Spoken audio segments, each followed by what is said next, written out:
All right, guys. I have Sambhav, my good friend here, and we're just going to do rapid fire Q&A on all the top influencer and affiliate marketing questions that I've gotten from our sellers here at Yuka. So, first thing, how do I find the right influencers or affiliates for my brand? Good question. Hard-hitting questions right away. Mix of two things, right? There's two kind of spectrums to this. The first is the brands that go kind of super granular. Every single influencer needs to be absolutely perfect, and what ends up happening is you get 20 or 30 influencers, but it takes you a bunch of time and it's not just labor intent. It's just not worth the labor, if I'm perfectly honest. The other spectrum, big lists that you scrape or you buy off of Upwork or Fiverr, also not conducive to good influencer marketing. The reality is that you want to mix between automation and manual vetting. So the way that we go about it is we'll use an influencer discovery platform, take a Modash, take a Sorrel, take a Tagger, then filter for specific audience demographics, whether that's the age, the gender, or the location of their audience. Filter by specific keywords that the influencer is mentioning in their content. So take for a health influencer, that might be gym as a broad example. Measure by or filter for engagement rate, growth rate, authenticity rate, and then you get left with, let's say, 2,000 to 3,000 influencer profiles. You can then manually vet through and just quickly check, hey, is their content something that would fit our brand? Are the quality of their comments good? Are they posting regular stories? And then use that as your kind of final vetting procedure to take influencers through. What we find is that a good rate for influencer discovery, if you wanted to do it at scale using this process, is finding anywhere between 25 to 35 profiles per hour. It means that you're being efficient, but also not too, not just accepting anyone and everyone. All right, I'm going to be time tracking the team on 20. Yeah, time track everything. So. No, sounds good, man. One thing I hear from a lot of people is understanding the influencers match with the target customer, right? With Instagram, you want to make sure their audience is aligned with your audience. So how can I tell if an influencer's audience is actually aligned with my target customer and it's not just inflated by any of those vanity metrics? Yeah, no, great question. There's the quantitative side and there's the qualitative side. The quantitative side is that data that we touched on just there. So what are their audience demographics? Even taking a look at specific people that are commenting on their posts and taking a look at those profiles, what you find is that the most active members of their audience are usually the best indicator of what their broader audience is. But then also qualitatively, this is going to sound really stupid, but the question is, could I see this influencer holding my product, right? Like, and a lot of people don't do that very quick visual test. And what we find is that that's one of the best indications, if you know your brand well, as to which influencers are actually aligned with you and your mission and which influencers aren't. Yeah, no, 100%. I think that's a good way to put it too. Because like if you have like some, woman holding some like, big, bulky, like, truck accessory or something like that, like maybe it's not like the right fit. Cool. Yeah. I want to pivot a bit to like ROI, performance tracking. How do I track ROI of an influencer marketing campaign? Yeah. How long do you have? Look, this is a question that we could genuinely spend hours on. I'll boil it down to, I guess, a bit of a workflow or a bit of a framework. First and most important is just understanding what your program is optimizing for. Is it a sales or performance-based campaign? Within that, is that about targeting people who've already purchased from the brand and getting them to re-engage with the brand? Or is it new customer acquisition? The other KPIs could be focusing on creatives to support your meta ad account. It could be general awareness, which then obviously has follow-through effect to your other channels and better efficiency through other platforms.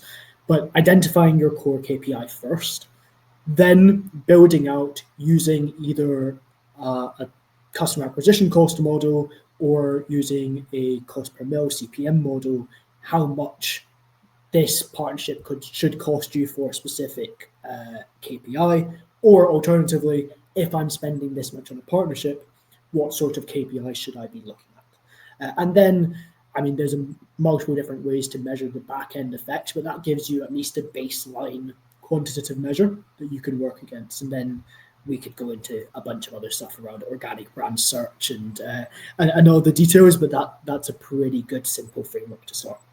So like, you mentioned the, secondary KPIs, right? So like, let's say it's a sales goal. Like, what are some of the other metrics that matter beyond just sales, or KPIs that you could track there? Yeah, absolutely. Audience sentiment is a huge one for us. A lot of brands come to us with the intention of using influencer really across the full funnel, but as a kind of like a third party signal channel. What we find, particularly in the health and wellness industry, which is where we do a lot of work, there is a higher trust barrier to purchasing. And a brand saying that they're going to fix all of your problems, make all your problems go away, is not cutting it anymore. However, an influencer saying that, or someone that you trust saying that, is far more likely to convince you to then go into their site and then make that purchase. So audience sentiment is one. Also measuring different metrics across the funnel for that specific type of traffic. So measuring the conversion rate of influencer traffic versus the conversion rate of traffic through, say, Meta. And then also looking at different click-through rates dependent on different ad creatives, different influencer creatives versus your kind of more traditional Google or Meta ad channels. Got it. Okay. Well, taking a step back now, I'd love to talk about like the structure of payments, like structuring deals to influencers and affiliates. So like at a baseline, like how do I determine how much I should pay an influencer or an affiliate? Yeah, great question. We'll always come back to kind of your core goals, but assuming you've got zero information, you're starting from zero, you don't have any prior influencer work to base information off of, nor do you have information of competitors and what they're seeing on their influencer programs, then we'd always go back to starting off with a base CPM model. So for your paid partnerships, let's say that you are expecting from an influencer one reel and 2 stories to generate 100,000 views. Fitting a CPM model against that 100,000 views, depending on your niche, might vary anywhere between kind of £15 to $35, $40, even $50, which we see sometimes in the health and wellness space. And then mapping that out to how much that partnership can cost gives you a good baseline to then go up and down from, depending on various other factors like engagement rate or kind of general brand fit. So that's a really good, useful indication for paid partnerships. For affiliates, slightly different. What we always recommend in an increasingly competitive and saturated affiliate landscape is to, particularly for subscription products, to make the codes available only on first order, so only for new customers, but make the discount and commission add up as close as possible to first order break even. So let's say you have a 65% gross margin. That might look like a 30% discount and a 35% commission, but only on the first order, with the focus then on making your profits on returning purchases from that customer that you've acquired. Got it. No, that makes sense. Essentially trying to meet increase the customer acquisition cost to break even on that first order. Cool. I guess if you were to give me a calculator, just give me a formula, how could I do this tomorrow? Yeah, good question. Super simply, take an influencer's last, say, 12 pieces of content on the medium that you're looking at. So let's take an Instagram reel, for example. Remove the highest viewed piece of content and the lowest viewed piece of content. Add up the remaining 10 and divide them by 10. That's your average views. Then from there, you're just dividing that by, or multiplying that, sorry, by the CPM to get a rough estimate of how much you should be paying for a specific influencer partnership. Take a £20 CPM as baseline. For health and wellness in the UK. For health and wellness in the UK, yeah. For all channels or for Meta? For Instagram. Okay. TikTok, you're probably looking a bit lower. Instagram's actually probably around the 20 to 30 mark. YouTube, obviously, you're looking a fair amount higher. And then if you're looking at dedicated videos on YouTube, you're looking kind of a hell of a lot higher. So really varies, but that's kind of what we look at. It's kind of 20 to 30 for Instagram health and wellness in the UK. Got it. Can you compare and contrast like a flat fee influencer partnership model versus a commission based? I hear that a lot, and like people are trying to understand like what's better and why. Yeah. Well, again, what's your goal? I'm going to sound like a bit of a broken record, but it's like, hey, if the goal of the partnership is sales, then incentivize your partner to make sales. And in those cases, this is almost always a hybrid model that works best. If your goal of your partnership is awareness, but you're paying an influencer on a hybrid model, then it's not particularly aligned between yourself and the influencer as to kind of who wants what out of the partnership. The only exception to that and the way that you can play around on that is have a hybrid model with the percentage based on CPM. So a flat fee, but if they reach a certain number of views, then they are paid extra for that amount. And so that's how you can kind of align your incentives again, but not just on a sales basis, actually for awareness. So pay influencers flat fees for awareness. Is that the standard? More than for sales focused campaigns, yes, but you can play around with kind of a hybrid deal based on CPMs. So let's say you're paying an influencer for, let's take around kind of 10,000 views for a piece of content on the low end. If for easy numbers, let's say you're looking at a £20 CPM, you'd expect to pay £200 for that piece of content. However, you could make that, say, £100 flat fee plus a £10 CPM on all views. And that allows you to make sure that the influencer themselves is incentivized to reach as many people as possible as well. Got it. So sort of hedging your own payment right there by making them promise on what they're showing you based on their like average metrics, historical data. 100%. Cool. No, that makes sense. And I guess like in that vein, influencer size and type, right? Like when should I focus on the micro or nano versus macro or celebrity influencers? Yeah, good question. I'd put it down to A, budget, B, type of campaign. So again, awareness or sales or creatives. And then 3, I guess, broader marketing objectives.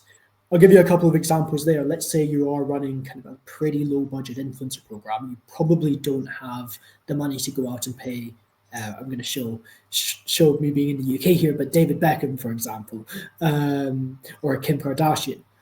But if you do have the budget to do that, then that might be the way forward if you are hitting, for example, an awareness focused campaign. Or if you are looking to utilize their likeness or their usage or their photo across your website and other channels, while it can't be measured directly for the influencer channel, then paying for that celebrity partnership is likely going to be more used than just putting a random micro influencer on your homepage. And then equally, as part of your kind of like broader marketing objectives, let's say you are a fledgling startup that is only able to do commission basis.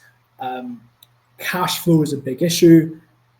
Going out and working with larger influencers is likely not the right decision, not only because the influencers don't know you, but secondly, because you want to be tapping into those more niche, smaller communities first. Even if it's slightly more labor, it's typically going to provide you a better sales return.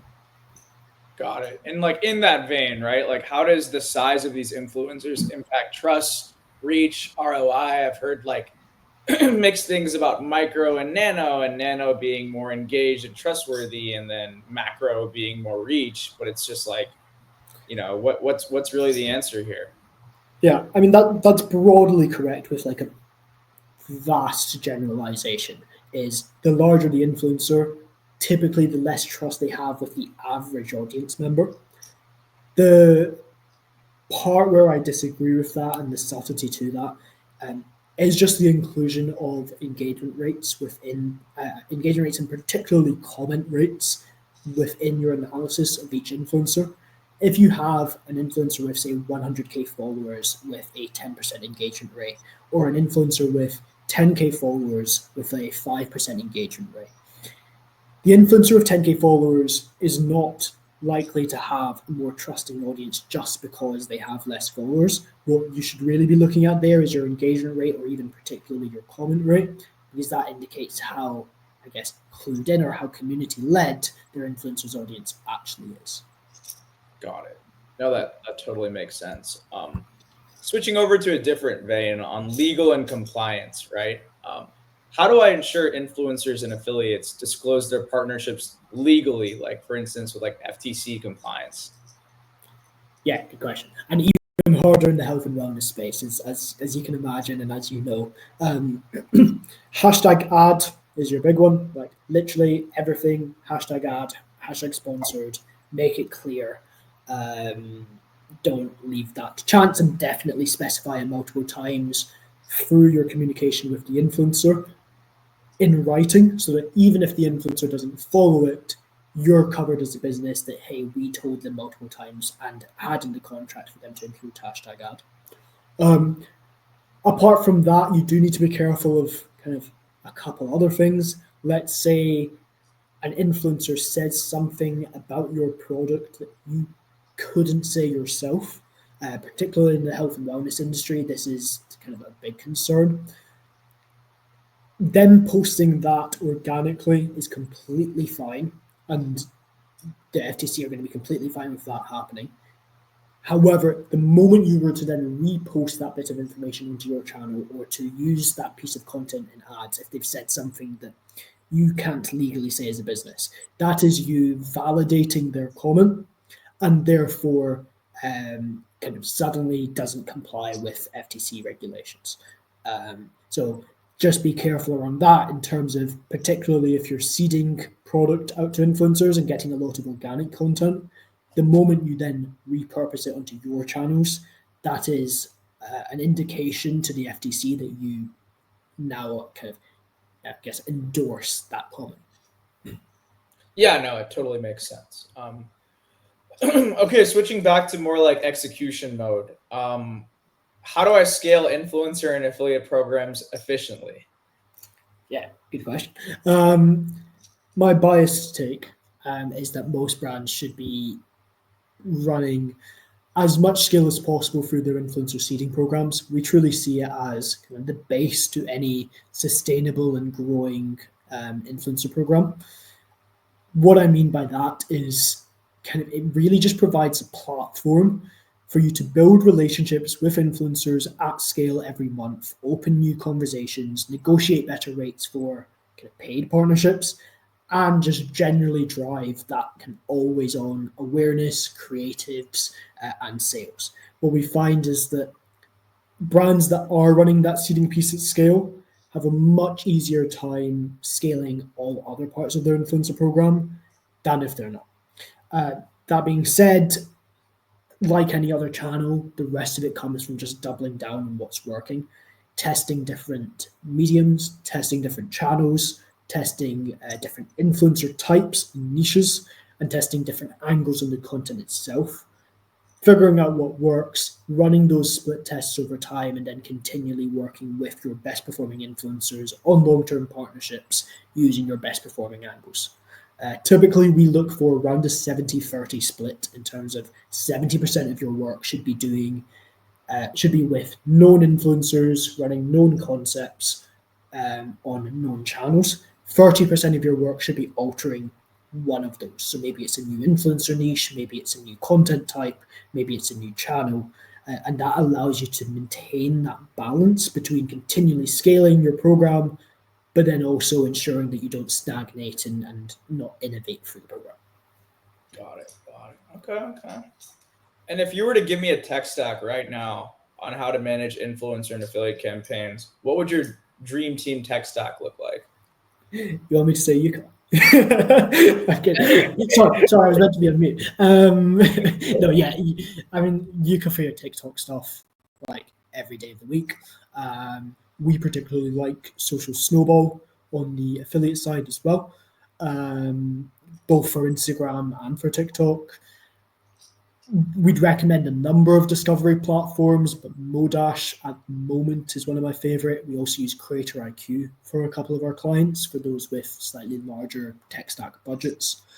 Sorrel's a bit of a kind of all-in-one that we quite like for a couple of programs. It includes an influencer CRM, affiliate program, and discovery all in one. And then I'd always recommend having some sort of content collection and detection platform. An example of that might be Archive or Refunnel, which allows you to easily download any content, tagging you on social channels. It means that you don't need to screenshot stories the moment that they come in, which every influencer marketer has done, and every influencer marketer hates the idea of ever having to do again once they find one of Archive or Refunnel. Yeah, no, totally understand. Cool. So like after the influencer and affiliates are like doing well, right? Like how do I retain my highest performing influencer and affiliates in my program? Yeah, I just put that into two things. I split that into the commercial side, which kind of everyone, I guess, would be able to understand pretty quickly, which is like continue paying them, continue working with them, continue testing new angles, ask them for their thoughts in terms of where they see the partnership going, and work with them rather than kind of dictate things towards them. But the second side of this that most brands and agencies just don't do very well is building a really true relationship with each influencer, particularly for your top performers.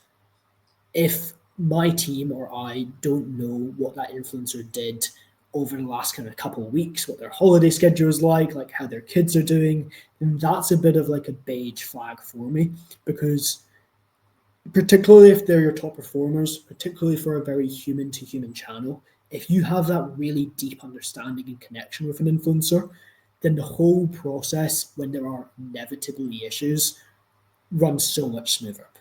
Whether that's an influencer post going live, or a brief that's delayed, or a payment issue, having a really strong human to human connection with your influencers is the number one indication of a really strong long-term influencer partnership. Got it. So human to human connection, right? And like, what can the brand do to build that long-term partnership and not just like keep launching one-off campaigns around their tentpole events or one after the other? Yeah. A big thing for me is gamification. So ensuring that every influencer you work with is more excited to work with your brand because you've made it more fun for them as an influencer than for every other brand that either pays them or has them, particularly in an affiliate capacity. For our clients, that might look like running a competition every month or every quarter where the winner gets an exclusive prize. It might look like sending them a new launch 7 days before the public have it. It might look like providing them with a commission boost on an affiliate program if they create a specific piece of content that you particularly wanted for ads, for example. So that's one side of it. The other side is, once again, that kind of relationship-driven side, putting a name to the face, jumping on a video call with your best performers if you feel that is relevant in your situation, and making them feel like they're genuinely talking to a person at the brand rather than just talking to the brand as a whole. Nice. Okay. I love that. And like, if you were to take some of those principles and add on a few others, how could you build more of a community or a program for ambassadors around your affiliates? Yeah, good question. Again, a number of different ways, but the biggest part for me is figuring out the ways to turn each relationship into kind of many to one rather than one to one. So what I mean by that is, let's say you are in touch with 100 different influencers individually, figuring out a way to get them all connected so that they all relate with each other to you as a brand. What that does is, just by kind of the network effect, it makes each influencer far more likely to kind of be involved in your brand mission, because they can talk to everyone else in your community and all the other influencers that they met just because you as a brand are partnered with them. Examples: broadcast channels on Instagram, great feature, completely underutilized.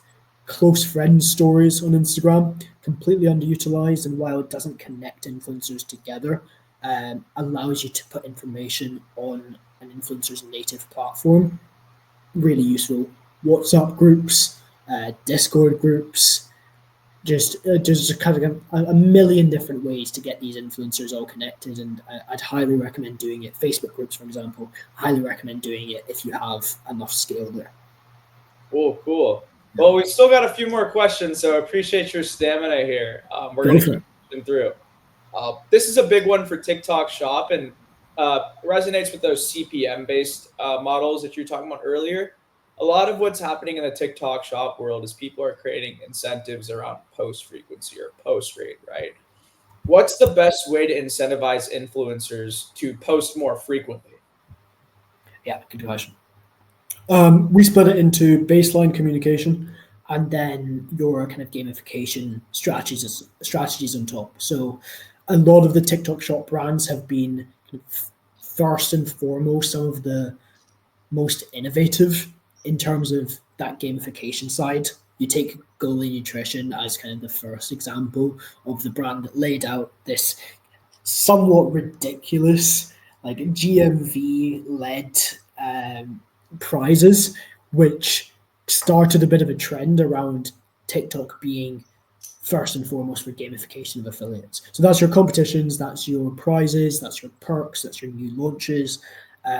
That's that side.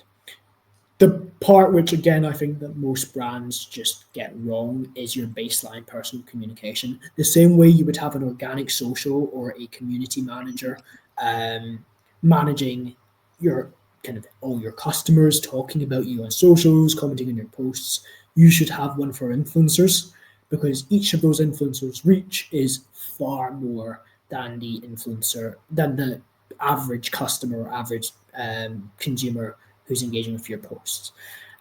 What we do is we're making sure that we're in touch with all of our affiliates for all of our brands on a weekly basis, touching base with them about how their weekend was, sharing insights from our day, sharing behind the scenes information around the brand, and really trying to build that kind of baseline personal communication out with talking about the brand itself, which then allows them to consistently have you top of their mind and then create more content around you.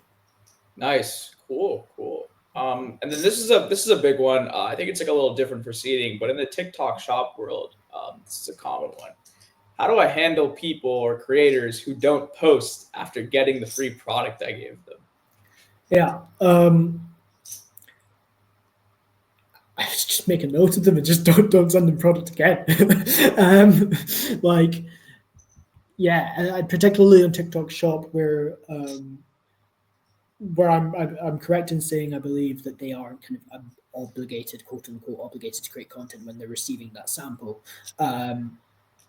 Look, if they don't, then A, they probably didn't like the product, / B, were just in it for kind of taking samples off of you and from other brands.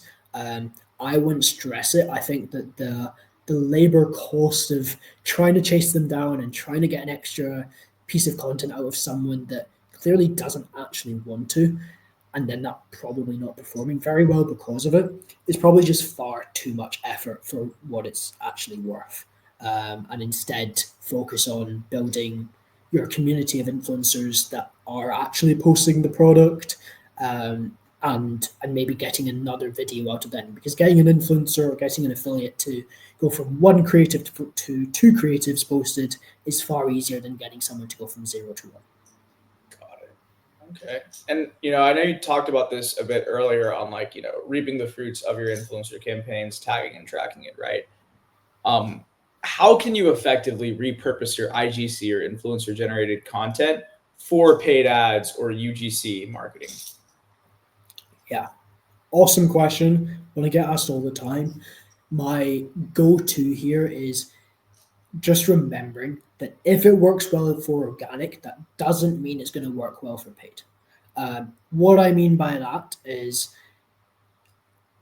in organic, particularly on Instagram, as a slightly less discovery-led algorithm, but even on TikTok, people trust a piece of content because they follow the influencer, know the influencer's day-to-day life, and are honestly just engaged and feel like a fan of that particular profile. When you then amplify that content across the paid, assuming that we're not talking about whitelisting at the moment, people seeing that ad aren't trusting of that influencer because they've never seen them before, because you're amplifying far beyond the influencer's audience. And so what you're looking for in an influencer's piece of content is actually subtly different from what makes a strong organic performer. A strong organic performer is built over a long period of time and a bit more storytelling than ad-based content. Good ad-based content is typically pretty face to camera, often pretty review focused in terms of talking very authentically, but about the benefits that they've felt with the product, and typically always leans into exactly that. That is the person's personal experience with the product. What we find is that influencers talking about general benefits, so say, this product gives me better energy, this product gives me, helps me lift more in the gym, is different from the influencer talking about their experience with the product. So them saying, yesterday I felt really lethargic. I went to bed at 10 p.m., but I've taken this for kind of this morning and I've been in the gym, I feel electric. Bringing it into their world is the biggest indication of like, hey, this is going to be an ad that actually works, as long as you're not reliant on the audience knowing the influencer story. Got it. No, that's a good point. And this is something that I was thinking about, and I talked to our team a lot, where it's like organic content, there's sort of like this drum you have to beat into the cold audience, right? Where it's like you post it once, nothing happens. You post it twice, nothing happens. You post it for like months and nothing happens. And then you just layer in like a well-crafted ad that's hitting on the same points, and it just converts. And it converts really effectively because you laid the groundwork. So like totally understand there where like the content and the way it's formatted and the different use cases there are going to have completely different places. Not all organic content is meant for ads. Yeah, absolutely. And I'll ping this across to yourself afterwards, but for anyone listening as well, got an incredible resource on what organic content works well for ads and what to look for within that. It dives into kind of 5 key points alongside what to look for in an influencer that can create really strong ad-related content. And yeah, more than happy to share that resource with anyone that asks. So DM me on LinkedIn, send me across an email, and I'll ping that through to you. And we'll maybe have you on again to talk about that. That is a can of worms, but I'd be more than happy to. Okay, I do have like a few more questions. I'm gonna just skip through a few and give you a chance to read. I guess if you were to end it on the last couple, right? Like, what are the most common mistakes brands make when they're launching influencer and affiliate programs? Number one, not putting enough focus on building relationships with influencers, treating them as a commodity rather than as a human. Never ends well, never has. I see it still every single day. And the switch there to make is genuinely just spending a bit more time on building that true relationship between the brand and the influencer. Everything gets uplift from that. The second is influencer targeting, is just not knowing how to find the right influencers at scale, as we talked about earlier. So balancing efficiency, but also with making sure that you are still vetting influencers and aren't just sending it to anyone and everyone, which is a more Instagram focused thing, I believe, than on the TikTok side, which I know is still a bit more like mass send. And then the third is not, I guess, rewarding the influencer and making it a program that they actually want to be part of. So that's your gamification, that's your commission rates, and that's the attention that you provide to affiliates through the program. That is also a kind of a big issue that a lot of brands don't do. They expect that, hey, once I've got an affiliate on board, that's why they're going to now create content for me for life, and that truly just isn't the case. So I want to go a bit deeper into that. Like, can you spell out the implication and tell me why it's really bad, to fall into those pitfalls? Yeah, good question. I mean, on the relationship side, it's simple. It's if an influencer feels like they're being treated as one of a number, then they're not only not going to create content for you, but they are not going to have a good experience with you as a brand, and then therefore are going to not badmouth you, but not talk about you positively to their other influencer friends. And if there's anything I've learned in the last however many years, it's that influencers talk to each other, and so treating one influencer, kind of having them have a negative experience, can have a seriously detrimental effect on cannibalizing the rest of your affiliate program, your influencer program. The second, on the vetting side, two big challenges. Either you just don't hit enough scale. We do see a bit of a threshold effect with seeding an affiliate. You do need to be seeding a good number of influencers every single month to be able to see good results from the channel, or significant results from the channel. And that number depends on you as like a size of brand. Or the other way around is just not doing that targeted vetting, and then you just waste everyone's time because you suddenly get to the affiliate program and you realize, hey, they're actually not on brand and not what we want in an ambassador. And then the third part, just around kind of gamification. There are so many brands building out seeding and affiliate programs at the moment on all platforms, on Instagram, on TikTok. And so if you're not doing anything to ensure that your affiliates truly feel like they are part of your community and truly feel that you're looking out for them, then they're just not going to create content, and they're going to go to your competitor who's actually paying attention to them as a person, providing them better commissions, and providing them competitions and ways to have fun with their Instagram or with their TikTok.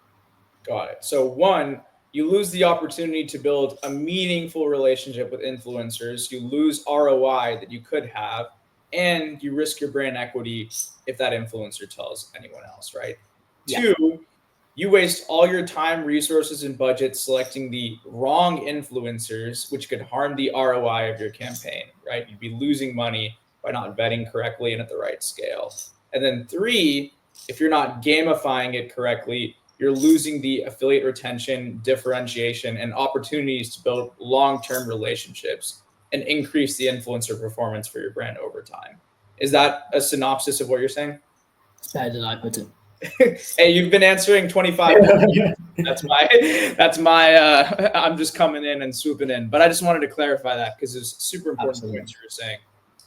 Well, thank you so much for hopping on, and thanks for braving through all those rapid fire questions, and looking forward to our next one. And if anyone has any other questions they'd like to see on future content, feel free to just drop them down below into the comments. Thank you so much for tuning in, everyone.